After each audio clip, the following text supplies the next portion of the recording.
Testing, testing, 1, 2, 3. Okay. Ooh, that's loud. Ah, man. So, nothing like saying I have a 7 o'clock stream and starting 10 minutes late. But hey, you know, that's traffic for you. Sometimes it's an hour, sometimes it's an hour and a half. Alright. Well then. Pardon me while I'm rushing to get things set up. Let's see, there's this. There's that. Yeah. So these 3 minutes to get ready is mostly for myself. Trying to make sure everything's loaded up. Nothing's broken. But sometimes things break anyway. That's fine. Yeah, let me get this started.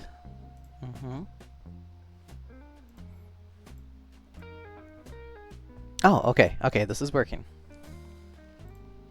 Nice. Now, I have extra time for ads. I mean, not like ads here, like commercials, more like advertising. Part 2. Ah, there we go.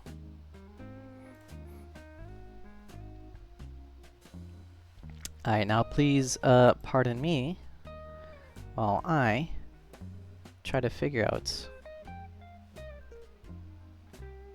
how to promote myself in the few minutes that I have. Now today's gonna be a little slow, a little different, because I'm going to try to see if I can get some screenshots going.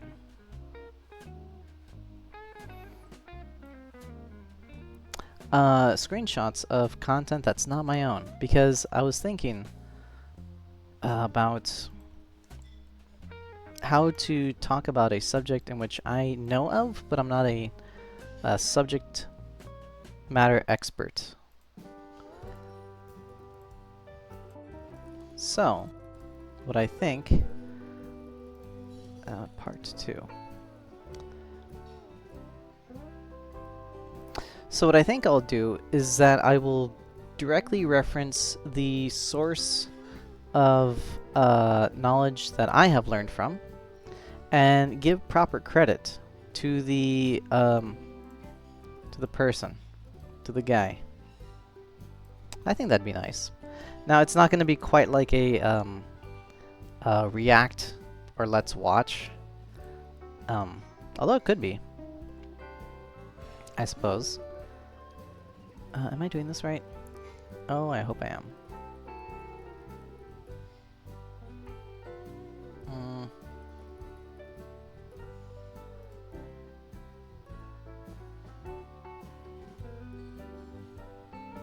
Oh, jeez. How did I mess this up?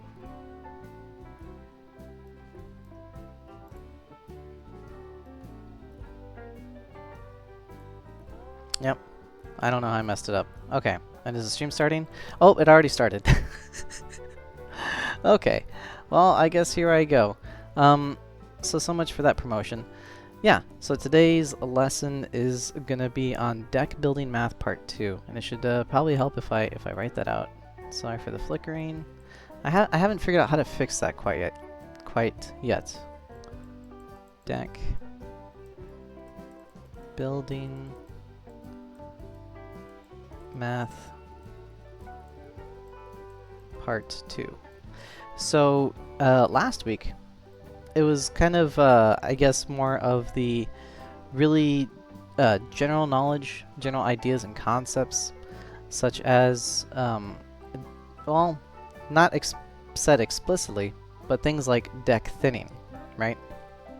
How you would get let's say one card to one card to one card in your deck when you play a trading card game. So there's that, right? That's a thing that you can do. Now when it comes to, again, certain other card games like Magic the Gathering, it's a bit more complicated, but with things like Yu-Gi-Oh! It's a bit more simple, so I'll keep kind of using that as a basis, but I'll try to jump back and forth to the other one because they can both kind of work in tandem. Also, wait, did I do my spiel? I don't think I did. Yeah, so if anyone wants tutoring on actual math, on something that they got, hey, just let me know. I think I put in the chat. But otherwise, I'll be kind of rambling on about this for today. Okay, so as I was saying, the idea of deck building math is that you're reducing your deck size as you play, so then you have a better chance of drawing your I win card button, which is cool. But there's actually formulas, there's math, there's calculations that can be done. And the last time I talked about this, it was in regards to, and there is going to be a bit of more flickering, so I apologize for that in advance. But again, haven't quite figured out how to solve that. Let's see. What's my stream looking like? Okay, yeah, it's just my face. So, in order to really bring out the numbers for this, you have to use something very cool called a, what is it? Hypergeometric distribution probability calculator. Yeah, wow, what a mouthful. So what this is this is an idea. No, it's a specific kind of formula, calculations. Very complex math, but nice and easy to kind of plug and play. When you figure out, okay, well, what do you have for your deck? And how many copies of card do you have? That is the one that you need. And then what is the likelihood of you getting it or getting it after you thin your deck a certain amount of times? Or maybe when you first draw your hand, which one is going to be the one that you need. Nice. So, now pardon me while I try to do something I've never done before. But I know it's possible, so I'm going to mess with this a bit. Doing the copy and pasting, right? Oh, and I should, again, I want to give proper credit where credit is due, because this is not my math work, right? This is not my formula. This is not what I came out with. This is done by someone else. So I'm going to put that in chat just to have that there. Probability calculator, calculations, credit, wait, and screenshot. Credits go to Jesse Prez. There we go. Alright, and you can find this guy on YouTube. He talks about these calculations in terms of Yu-Gi-Oh! Specifically, but again, I'm going to try to broaden it a bit. See if there's something maybe I can add. Because, oh, wait, I need to do the snip, right? Is that how you do screenshots? Yeah. SNIP. So hopefully, if all works well, I'll be able to get a screen cap of his calculations, and I want to give him complete credit for it. Oh. That's not right.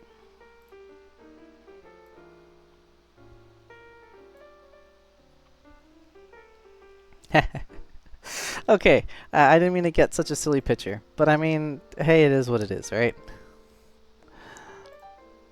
Let's see if I can paste it. Alright, so I copied. Oh. Why is this thing off to the side? There we go. Alright, it might be huge. There we go. So in Yu-Gi-Oh! There's a special thing where you can actually have 40 cards in your deck instead of 60. And it's kind of a bit of a wider format, I think, because of that. At least for its, like, instead of having like too many formats, I shouldn't say that. Instead of having a variety of formats, like Magic the Gathering, where you have Commander, you have Pauper, you have I think alchemy and brawl and modern and standard and vintage and all this stuff, right? But they tend to still have like the same number of cards, and just kind of change what cards are available. Yu-Gi-Oh kind of does things a little bit differently, wherein you can like their standard is they have like a range of cards you can have, 40 versus 60. And so because of this, there's less focus on the ban list in terms of like, you know, what mode I should play in or what format is the best for me. Rather you think of, okay, well, what deck size is the best? And because of that, you know, variance and that focus on deck size, then that brings about wonderful guys like Jesse here, who talks about, you know, what is the consistency and the ability to draw a card when you start with your hand. And again, it's a little bit different because in Yu-Gi-Oh, your starting hand size is actually limited only to five cards. So you go from maybe something like 60 to 55, then your deck size shrinks right when you draw, or 40 to 35. Sorry.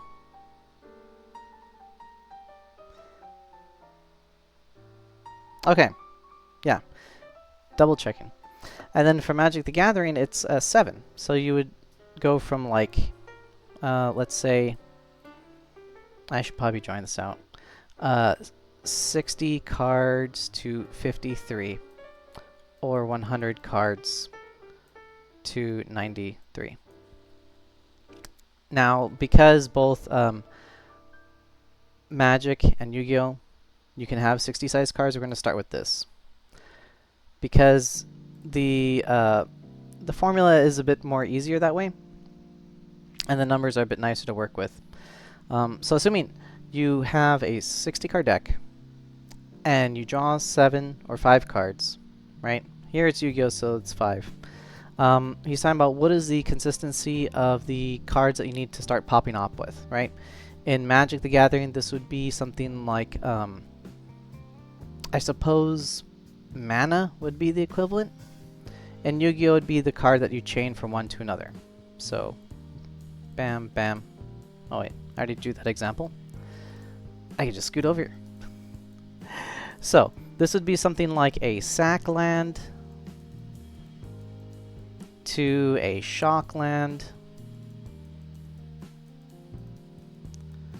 into the other 1 mana cost card that you have in your hand into some, I don't know. Oh, what's that one? Was it Brainstorm? Into Scry plus draw. Right? Very cool. Alright. And in Yu-Gi-Oh, it'd be kind of similar, where you go from the card in the hand, and then it trades for another card from your deck, and then it trades for another card that you might use in your hand, and then you do something with your deck. Lovely. And so, here he's talking about, okay, what is the consistency with which you will have one of these cards, at least one, in your hand? What is the chances you'll have at least 1 mana in your hand in a 60 card deck? Now, if we look over here, I believe the blue line is what we really want to focus on, because that's going to be the 60 card deck. And so, let's say, for example, oh, yeah. Okay. I think the number of cards is a little bit skewed here, but I mean, I trust this guy did the math properly. So let's say, for example, if you have 16 lands in your deck, right?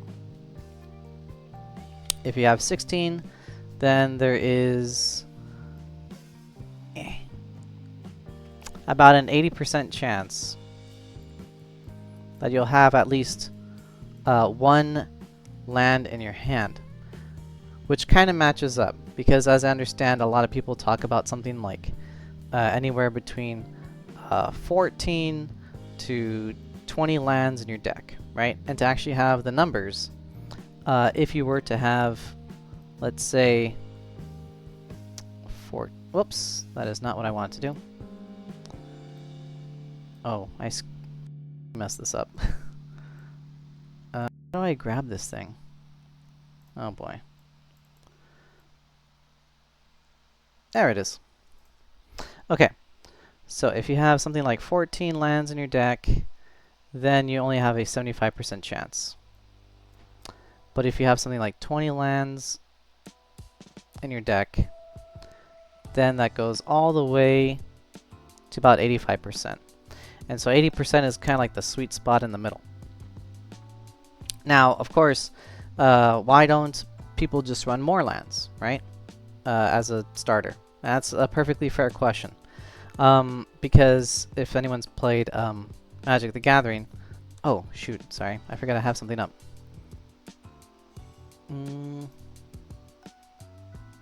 There we go. Okay. If someone was playing Magic the Gathering, and if you ever played a deck with less than 14 lands, then you would know the struggle and how much it would feel to have like such a low chance, or maybe every other game you just have no lands in your hand, right? That feels pretty bad. On the other hand, if you have something more than that, then what you get is diminishing returns. And diminishing returns, in this sense, means that you're getting mana flooded, where you just keep drawing more and more and more land and nothing else. Especially if you're only playing with the basic lands, and that's all there is to it. In Yu-Gi-Oh terms, it's kind of the same concept, right? If you only have your starters that only trigger off of a normal summon, and you don't have enough of them, then you feel like you'll never draw them in a 60-card deck. Whereas if you have too many of them, then like, I don't know, something like 2 to 3 cards in your hand require a normal summon, but that you can only do that once per turn. And then all of a sudden, those 2 other cards are kind of bricks. So, you know, this is kind of more by feel. Maybe someone might feel that, okay, well, it's more important to get more or less. But generally, the feeling for a lot of players is like around 80, the low 80 percentile is kind of the sweet spot. Alright. But again, that's by feel, right? If you want to just look at the numbers, you could go to this guy, check out his stuff, and he would tell you exactly what's what in certain cases. So, now this formula, though, isn't a... these numbers, they change. They change as the game is played, as you play out your turn. Because, you know, this isn't going to be an 80% for every card that you draw for each turn, right? This is just the starter hand. This is just your initial starting hand. And in fact, these numbers might be even bigger for a... This is, again, 5-card hand draw Yu-Gi-Oh! 60-card deck, right? Magic the Gathering is a 7-card hand draw, so the number is going to be a little different. I don't... Unfortunately, I don't have the numbers for that because I'm not skilled enough to use that hyper geometric something probability calculator. But it should be close enough. But anyways, as I was saying, if you go from a sack land to a shock land, then all of a sudden your starter number gets reduced by 1. And in your very next turn, right, the number of cards, where maybe you've had 16, goes all the way down to 15. And the chances of drawing a land are now went down from 80% to something like 77%, right? And then if you play a 1 mana cost card that instead does something like, oh, I forgot what it is. I don't know if it's 1 mana cost. I think it's like 3, but I'm gonna pretend. I'm gonna pretend that it's a 1 mana cost card where you like search your deck for a land, right? I'm thinking of Cultivate, I think, where you play one and then you search for one. But let's assume there is some kind of card that lets you search your deck for a land. And add it to your hand, right?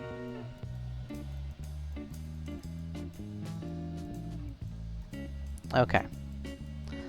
So if that's the case, then all of a sudden you're going down from 15 to 14, and then you are at 75%. And as the rounds go, as the game goes on, these numbers can get lower and lower and lower, which means that you have a less chance of drawing more lands when you don't want lands in your later turns, but then you're also doing something like fetching lands in your early turns, which is cool. And this is why people think fetch lands are amazing. This is why people think cards that scry or mill, those are deck fixing, so things that you know, even reduces the chance, because when you scry or mill, what you're effectively doing is removing or re-adding one card to this pool that you could potentially draw from. So let's say, for example, if you scry 2, right, and you see 2 lands on the top of your deck for your 1 mana cost card, then what you're doing is you're moving the scale. Again, you had 16 lands, now you're going down to 14 in 1 turn. Wait, no. You had 16. Yeah, you're going down to 14. Maybe even less considering the one that you already drew. No, wait, you already factored for that. That's what he did. And then you reduce the chance of drawing lands on a later turn, and then you have something else, right? Or maybe you can fix those... Man, I am rambling everywhere. Maybe you could fix and add, in a way, to the pool by keeping, or at least keeping the formula the same by leaving those lands on top. I mean, technically it's 100% because you know what you're going to draw, but you know, it's you're not messing with the formula as is if you're just leaving the draw and you know what it is to be a land. Oh boy. Okay, now I'm going to try to jump to another screenshot of another concept that you have that's related. And again, apologies if I'm kind of jumping all over the place. I'm not particularly skilled at this, but I'm trying. Okay, but thankfully, even though this subject is a bit beyond my skill, it is not beyond this this guy's skill to be able to explain some of the numbers that I'm referencing. Again, maybe a let's watch together would work. But again, I'm trying to at least teach in my own way about the math of deck drawing. Okay, copy this. Okay, this should work. Please work. Oh, hello there! Sorry, I have to Alt-Tab to see who that is. Oh! Hey, CK04. Welcome back. Thank you for coming. Yeah, again, sorry if I'm a bit rambly today, but I'm referencing this guy who actually knows the math way better than I do. And I'm trying to point it out and highlight how it can be applied to both Yu-Gi-Oh!, which is his forte, but also to Magic the Gathering, and kind of see where they meet in the middle. Because his stuff is... Oh, no worries, I always enjoy a good ramble. Oh, nice! Oh, that's awesome. Well, I appreciate that. Thank you for being so kind to my rambling. Okay, now I gotta scoot this so my head isn't in the way. So, I don't know if you just joined, but what I'm basically going over is, once again, if you or anyone else has math homework, you know, please say so and I can help you out. But until then, I'm trying to use more specific numbers on how math can be applied to the deck building strategy. Just as a quick review, one card going to another card to go from the deck. Oh, I've been lurking. Okay, nice. Well, yeah, please lurk as much as you'd like. You don't have to comment, you don't have to chat, but I always do appreciate it. So then I guess you already saw the first part. So then here's the second part, where he, again, breaks down the numbers. So for Yu-Gi-Oh!, there's a lot of like one card draws that you want to kind of go into, but you don't want to have in your hand. An example would be something like Exodia, as he highlights. But in Magic, the equivalent would be something maybe like a Shockland, where instead of having it in your hand, it's instead something you want to fetch with a Sackland, where you pay 1 life, tap it, sacrifice it, get another land card, pay 2 life, have it untapped, sacrifice it, get another card that you can play from your hand, and then that lets you sort through your deck a bit more to either like scry or to draw or to get a land or something else, right? It just goes and goes and it thins the deck. And here is more about how many of these cards that you might only want one of in your deck to only have. And what are the odds of you getting it to draw or getting it going first? Now, that's a really weird thing that I always thought about deck building, is like, all right, so you have all these cards, right? You got 60. You got like a binder full of cards, and it's just this whole thing. And when you're going to play, why would anyone ever want to play one of a single card? Like, why not just play like full sets of all these cards, right? Why not for this card you play 3, for this card you play 2? Okay, I can kind of see that. Maybe Magic you could play 4. But why would anyone ever want to play 1? Because it's such a weird concept.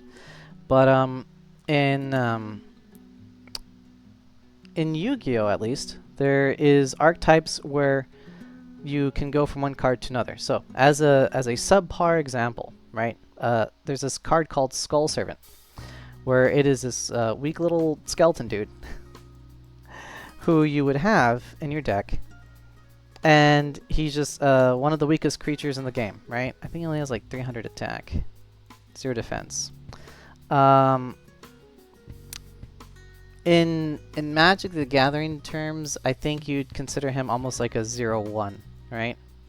Just 0 attack, 1 defense. You can't really kill anything. But you want to have him because he powers up other cards, but he has to get into the graveyard to do so. Oh, that's another concept that's interesting. How like your graveyard could be basically your second hand. But I'll get to that later. So what this guy does is you want to actually play 3 of them. You want to play as many as you can, because the more you have in your graveyard, the stronger this other card gets, where he gets plus 1000 attack for each of these in your graveyard. And he's like the king. Alright. Now, the hard part is, how do we get them in the graveyard? And thankfully, there's a whole archetype where it's very easy to mill them and to get them into the graveyard. Basically, you play one type of card that lets you send a different card, specifically White Prince, to the graveyard. He mills one of these, another card, and they all become Skull Servants, and you just keep milling and comboing to get more and more of these guys in the graveyard until it fills up the whole area, and then this guy becomes big, beefy, and strong. Cool. But the problem is not that this mechanic is difficult to use, but rather that what if you get this guy in your starting hand? What if you draw him? It's a dead draw. You can't play this guy. You've shrunken your hand size by a little bit. You have an inefficient card, and that's really, really, really bad. You want to have these guys just in your deck only and never touch them. Only see them as a combo piece into your other cards. So, I think what would be the Magic Gathering equivalent? I guess maybe if you have cards that mill or do effects in your graveyard or something like that, or that you want to fetch from your deck but not actually start with. Like, let's say, for example, if you have a 6 mana cost card, it's your boss monster. And he's this big dude. Or what is it? I forget. Craterhoof Behemoth. He's kind of the standard guy, right? Big stompy creature. I forget if he's cost 6 or 8. But he's this big guy. And if you have them in your starting hand, then that's basically one card that you have to sit on for like 6 to 4 turns, depending on how many mana dorks you're running. And he's just kind of there staring at you while you're looking at your hand, and you can't really do anything with him. These kinds of cards that you don't want to have in your hand, you don't want to draw, but you eventually want to fetch for. Those are known as, colloquially, as garnets. Right? Not quite bricks. A brick would be more like a duplicate, but a garnet would be more like a card that you want to fetch for and not start with. And so, looking at Jesse's wonderful math, if we have, we can kind of ignore these top numbers, because these are for 40 card decks. But looking at 60 card decks, which is what both Magic and Yu-Gi-Oh! Share, he actually gives us a breakdown, where if you have one of these cards, right, in your whole deck, just the one Craterhoof Behemoth, the one MacGuffin, the one I win button that you want to fetch for on turn 2 or 3. Then you only have a 5.33%. Sorry if my head's in the way. There we go. A 5.33% chance of drawing it in your starting hand, which is nice and low. And the lower we want it, the better it works. Now, as a bit of an aside, even though we're ignoring the 40 card deck numbers and the in favor of the 60 card deck numbers, I hope this kind of also illustrates that when playing Commander as a singleton format, it's basically the same math, but just lower. Again, I don't have the exact numbers, but if you can imagine playing Commander and you have an I win button that you want to fetch, that's just basically a lower percentage number that just kind of hangs out right here on the bottom. So in that sense, even though it's a one of a card kind playstyle, it's not completely unplayable. It's not completely janky. In fact, it can be fairly consistent because you still have a chance. It's not like an infinitesimally small 0.01% chance to draw this card. No, it's like 2%. It can still happen. Okay, so I believe in the Skull Servant deck for Yu-Gi-Oh, you run at least 6 of these cards you don't want to draw, if not more. And so then the odds of drawing your card that you don't want in your hand is 42%, which seems, again, very high, right? Almost like once every other game you're going to get one of these cards that you don't want in your hand, which is bad. But it's not horrifically unplayable, because once you start hitting the more like 60% tile, or at least in the 40 card standard for Yu-Gi-Oh over here, that's where it becomes really unplayable. Now, why does this matter? Because when you're looking at deck building, what you want to consider is what cards are my garnets? What cards are the ones that I don't want to draw? And again, that depends on the playstyle that you like, the archetype, the cards, what have you, right? But if you're running too many cards of this type, here's a handy dandy chart where you can kind of reference and look at and think, wow, no wonder this pet deck that I like is so terrible.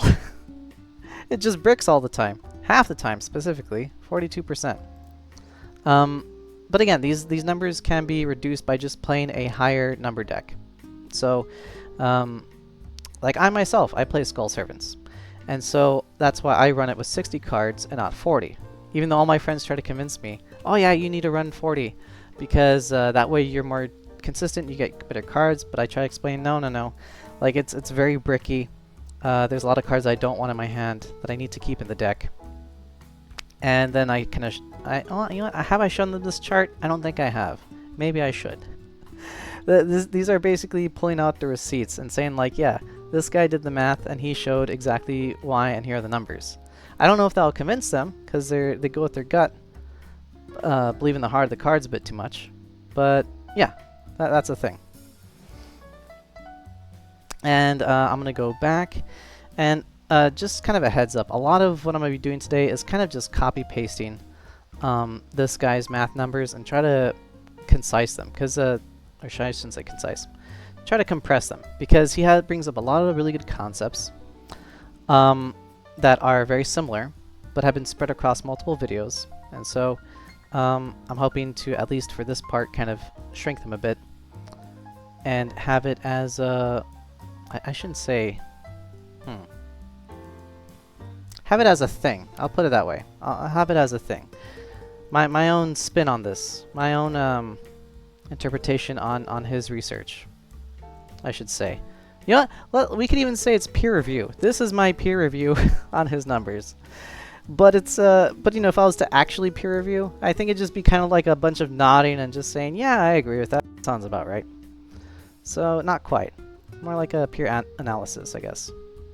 All right. So here's again something similar. or here are the actual numbers on what is the chances of getting a dupe. Now this is specifically different from these other parts because, again, starter is the one card that you can use once per turn. In Magic, this would be the mana, the land that you play, only once per turn. In Yu-Gi-Oh, this would be the normal summon, only once per turn. Garnets is just the cards that you don't want to draw, but you need to have so you can combo off with, right? Maybe something that you fetch into. In Yu-Gi-Oh, this would be like a Skull Servant. In Magic the Gathering, this would be like a 6 mana cost creature. Now here is the numbers on going first duplicate.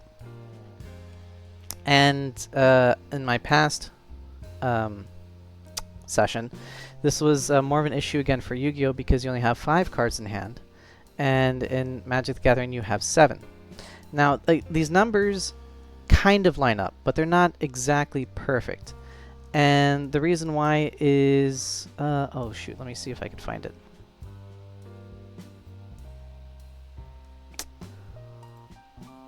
Give me a second. Okay, so I do believe that this set of data, because he has 2 sets. Yeah, I think this is probably for a 40 card deck. So it's not going to be exactly matching, and it's also for a game in which you draw 5 and not 7. So the numbers aren't going to perfectly line up. If anything, you could shrink the percentages just a wee bit. So maybe instead of like a 3% here, you might shrink it down to like a 2%. And instead of, and maybe even a bit lower, because you're drawing, well, I don't know, maybe it balances out because you're drawing 7 instead of 5. I'm not sure. But as an idea, as a general concept, as a visual aid to understand the idea of why everyone's so obsessed with fetch cards and combo pieces, it's because of this. It's because of graphs. So when you're going first, you have the cards in your hand, right? And ideally, you want to have at least 1, maybe 2 mana, but at least 1, right?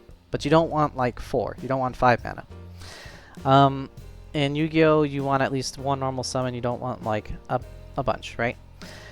But also, when it comes to dupes, these are things that would consider your second turn plays, your third turn plays. So let's say, for example, in Magic the Gathering, they have this concept called the mana curve, where ideally you want to have a lot of cards that cost either 0 or 1 mana, a mid amount that costs 2 or 3, and a low amount that costs 4+. So the mana curve could look like this, right? That is one way to play if you're running a cheap weenie deck. For other decks, you might want to say, okay, well, maybe you actually want like more cards that are 2 and 3 ofs, and then only some that are 1 ofs. And again, that depends on the strategy. But the reason why is because, let's say for example, you have a turn 1 play, your turn 1 play is to play the 1 mana cost card, right? Your turn 2 play is to play the 2 mana cost card. But you could also do that for turn 1, and you could play 2 of these cards. And then for turn 3, if you have 3 mana, then you could either play the 3 mana cost card, or you could play a turn 3, 2 mana cost card plus a 1 mana cost card. Why am I doing Bs? I need to just draw 3. Or you could play 3 1 mana cards. And so as the game goes on and as you ramp more mana, then you have more flexibility with cheaper cards rather than just trying to perfectly match 1 to 1 to 1, where you have a turn 1, turn 2, turn 3, turn 4 play, because the odds of you drawing that specific card on curve where you have maybe 5 mana and you drew the card that costs 5 mana and then you play it right away, that'd be very lucky, right? And the weird thing about Magic is as you play, you're basically eating away at your hand slowly by slowly.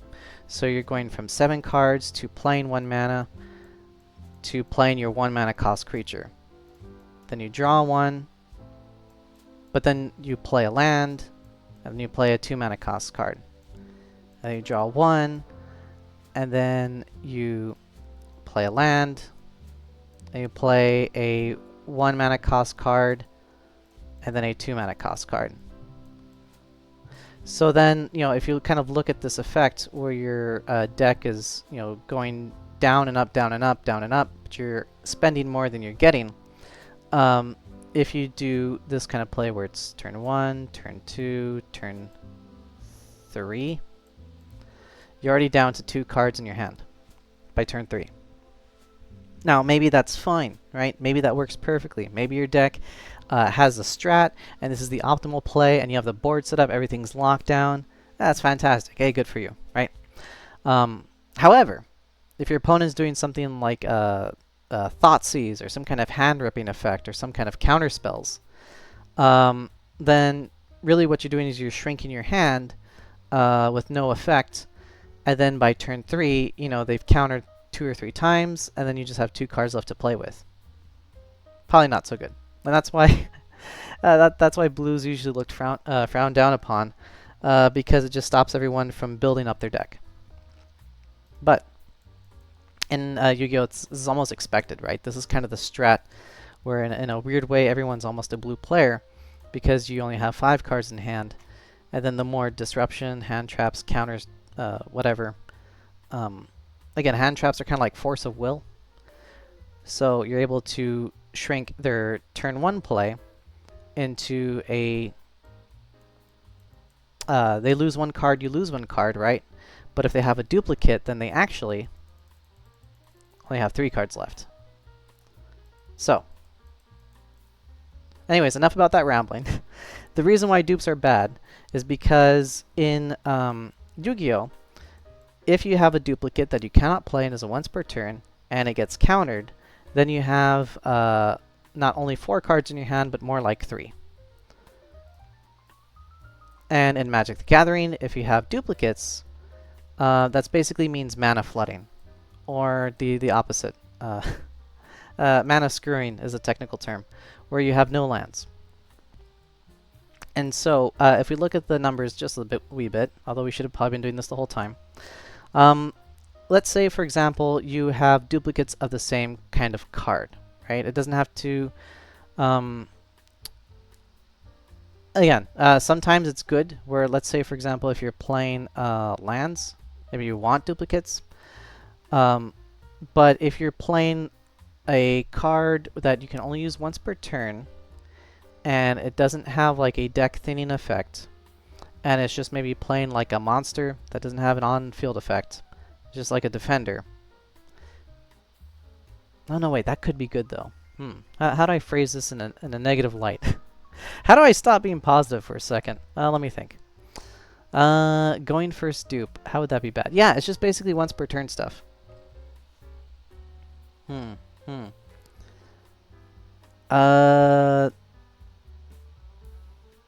Let's say, for example, it is a card like Evolving Wilds, where you play a land and you sack it for another one. That's great. That could be your turn 1, turn 2 play. No, that's a good one though. What are some bad dupes? Yu-Gi-Oh is obvious, once per turn cards, because that's a 2-turn kind of game. Magic would be bad dupes. You know what? Let's just assume lands. Let's assume basic lands. Okay. So, if you have again, numbers aren't quite correct. But if you have 10 lands in your deck, basic lands, right? The rest are fetch lands, the rest are shock lands, the rest are cycle lands, the rest are cards in which you can actually do something with the lands, right? You could cycle them for another card to draw. You could fetch and sacrifice deck then, stuff like that. But they always say you want to have like a few basic lands at least, but if you run only like 10, the chances of you having one of those plus another one in your hand and you're not fetching for anything, even at 10, in this example, again, not proper, not accurate, it's going to be around something like 30%, which is kind of high, which means that around 1 in every 3 games that you play, you're going to get 2 basic lands, which again can be good, right? And depend on the deck that you have, where maybe you would discard a card, or your burning lands, where you have a card where you like Ghost Quarter, where you sacrifice a land, but then you also stop your opponent from having a land drop as well. This can be good, but the greater point is that if you feel when you play that there is something wrong with your deck, there is a number, there is a formula that you could use. This might be the guy to help you out specifically with that. But then the greater sense, there is a calculation that you can look at. Okay, that was very rambly. That was very scattered. My apologies. I'm going to try to find something that he's done that is slightly more different. Ah! Ooh, I love this one. Okay, now this is playing a play set. Now a play set is basically the number of cards that you would play that are copies of the same thing. So, in Yu-Gi-Oh, this would be something like Ash Blossom, right? The counter hand trap spell. In Magic the Gathering, you know, let's go with counter spells. Yeah, let's pretend these are all counter spells, right? Oops, all counter spells. All right. So, if your deck is running any kind of hand traps and or counter spells in it, what are the odds of you getting multiple counter spells in your hand that you cannot use more than once per turn? There we go. That's a very specific and niche example, but that's perfect because that actually has a number that I really like.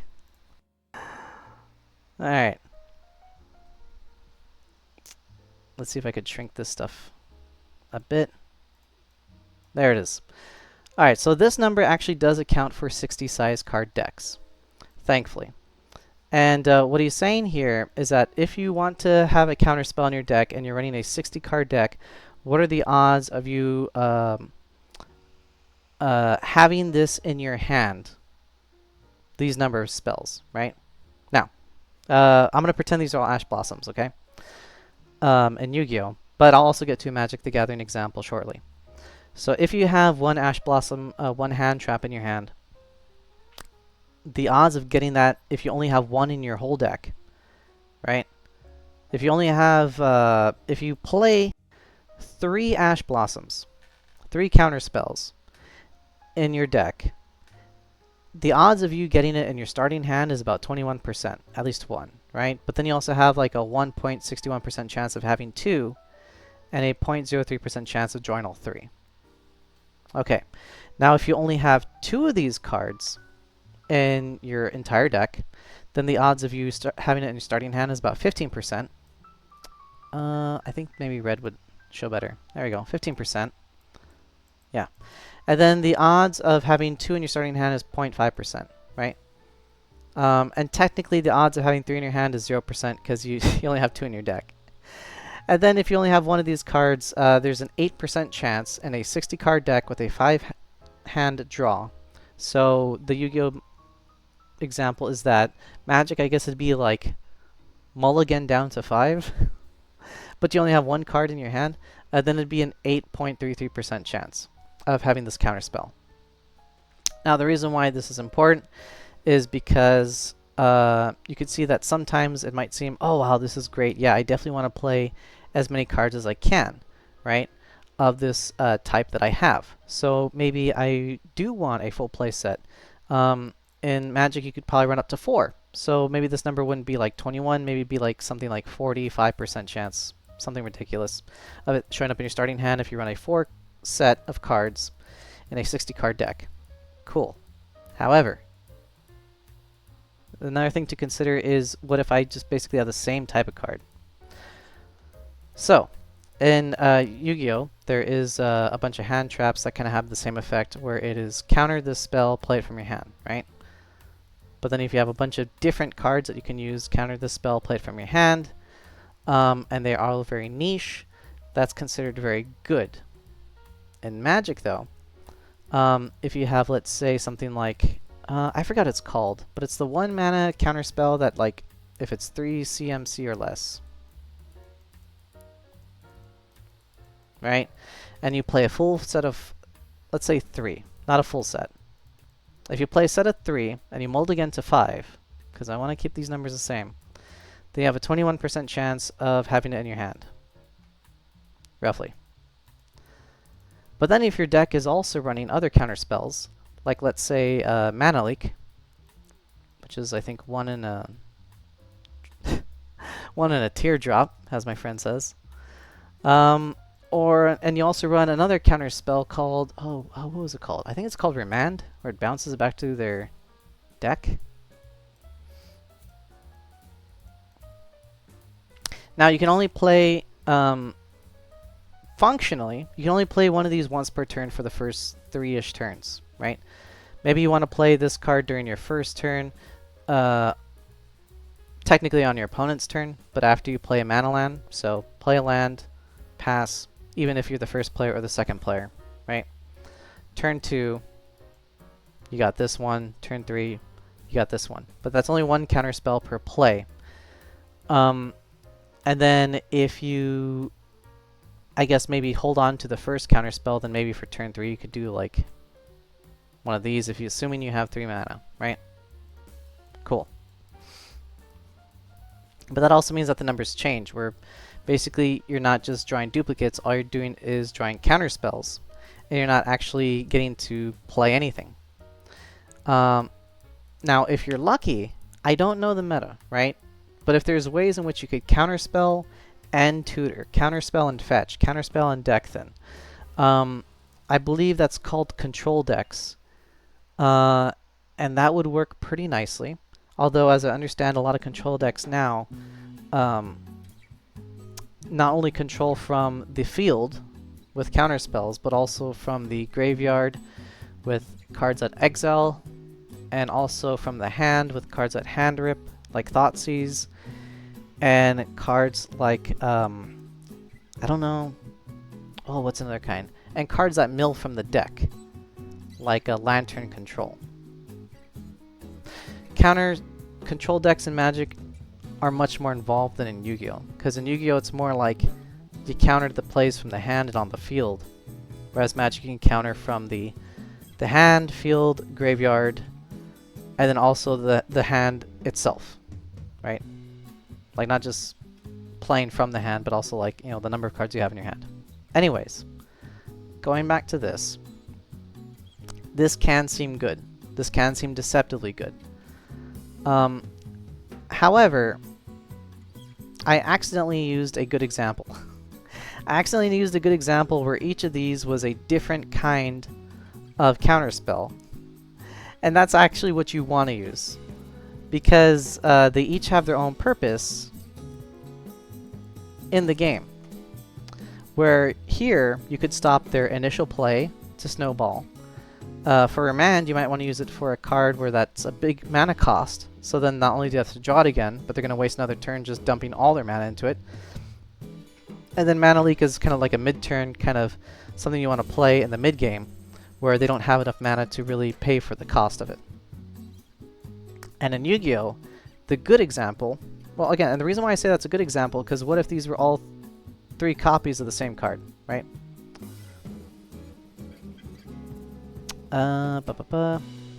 If these were all 3 copies of the same card, where it's just you only can counter the one low mana cost spell, then on turn 1 you got it. That's great. Turn 2 you kinda got it. Turn 3, well, they might just realize you are only running these cards, and then they just wait until they have enough mana to play bigger cards, and then just kind of skip those weenies entirely. That's a possibility, and that becomes the problem in the game when you're running the same copy of the exact same kind of card. But if you run a variety of different cards that are similar, then that's better. Because here, in in Yu-Gi-Oh!, if you run 3 copies of, again, let's say Ash Blossom, right? And I'm gonna do, this kind of illustrates more for Yu-Gi-Oh! Than for Magic, but hear me out. Okay. Because I did it in the wrong order, I will do it in the same wrong order for here too. I'll give the good example first, which is Ash Blossom, Ghost Ogre, and Ghost Bell.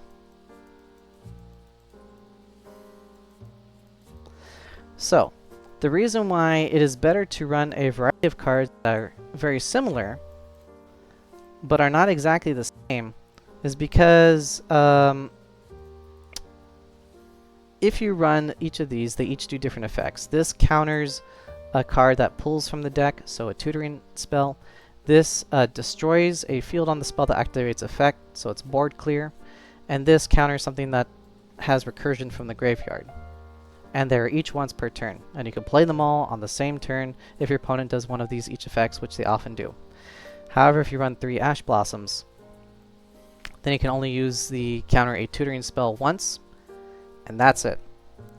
And the thing is that if you're looking at these numbers, you have a 0.03% chance in a game to have 3 of the same kind of cards in your hand if you run the same set, a full set, to get it, right?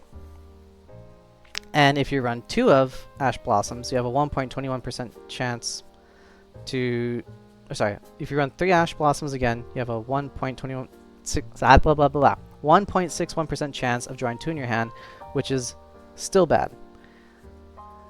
But you have a 21% chance to kind of get at least one which you think good. But why not, instead of running 3 of these and having a 21% chance to get one of these and these other percentiles to functionally brick, instead you would have a 1.03 chance to get, if you run one of each, a full suite, a full house if you will, of counter spells in your hand.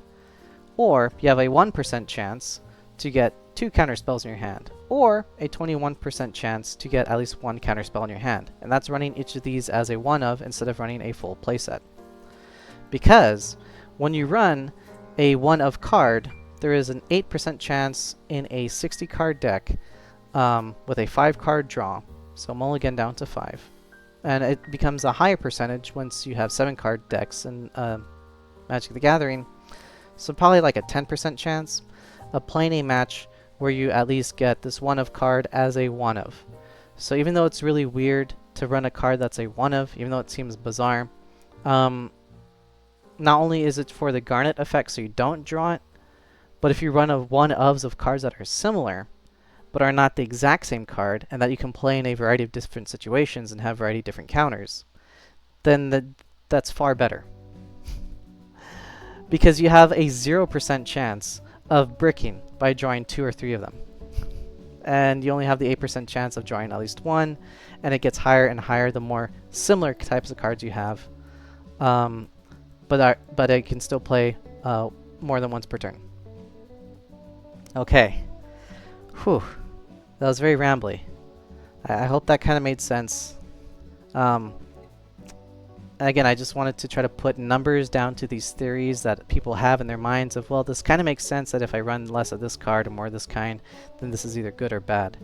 But this is kind of more in defense of capable of using hypergeometric something probability calculators to actually crunch the numbers.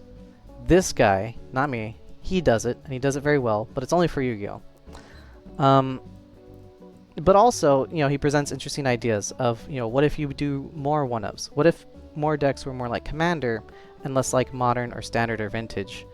Then how consistent can we make those decks? And I think competitive Commander is clear and present evidence that they can be extremely competitive, even in a almost modern format, because, they have the perfect example of 100 cards that might have a bunch that do similar things, but are not the exact same cards, so then you can play them in a variety of different situations.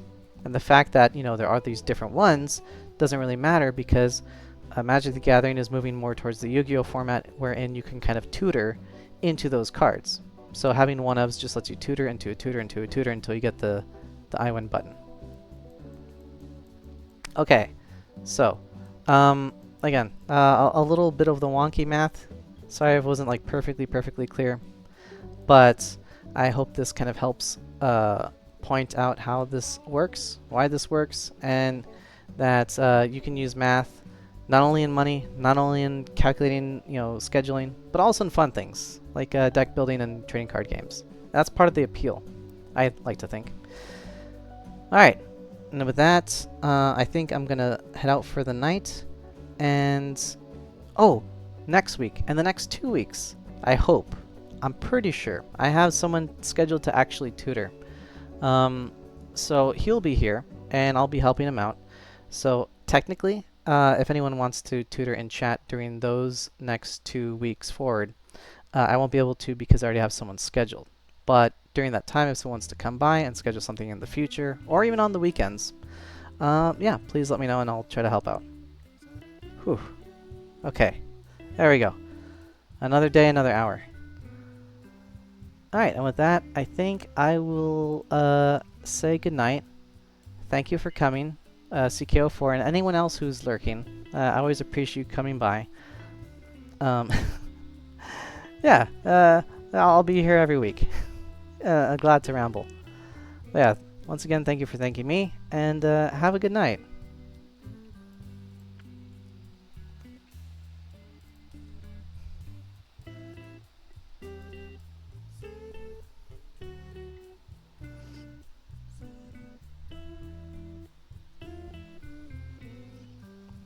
Oh, yeah, no, thank you.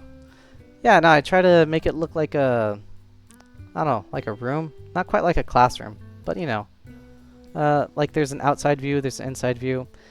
Because I noticed that, here's a bit more rambling. I noticed that a lot of streamers, they have kind of like loading screens, intro and outro screens.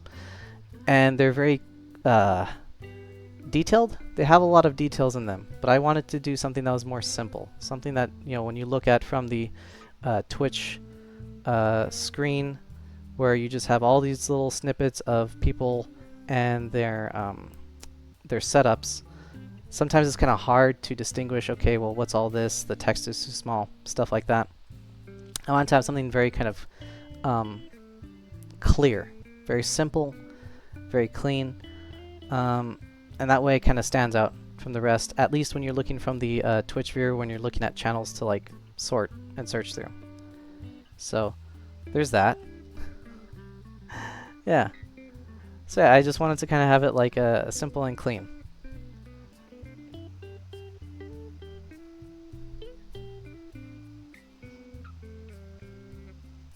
Yeah, also I want it to be like cozy too. Yeah, again, I appreciate the compliment. Please feel free to take any inspiration from anything. Still, oh yeah, no, the starting screen is fantastic for like setting up. So let's say, for example, if you're procrastinating, you have time to get things ready at the last minute. You have time to do your checks, sound checks, stuff like that. This is advice that I was given actually. But also the starting screen gives people time to kind of come in, you know, so that way they're not like bombarded with sound or noise or something. They can just kind of relax and kind of congregate together. Yeah, it's super useful.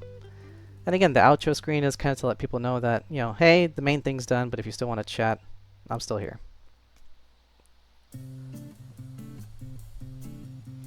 But yeah, hey, good luck with your streaming. I hope only the best. And thanks for coming by.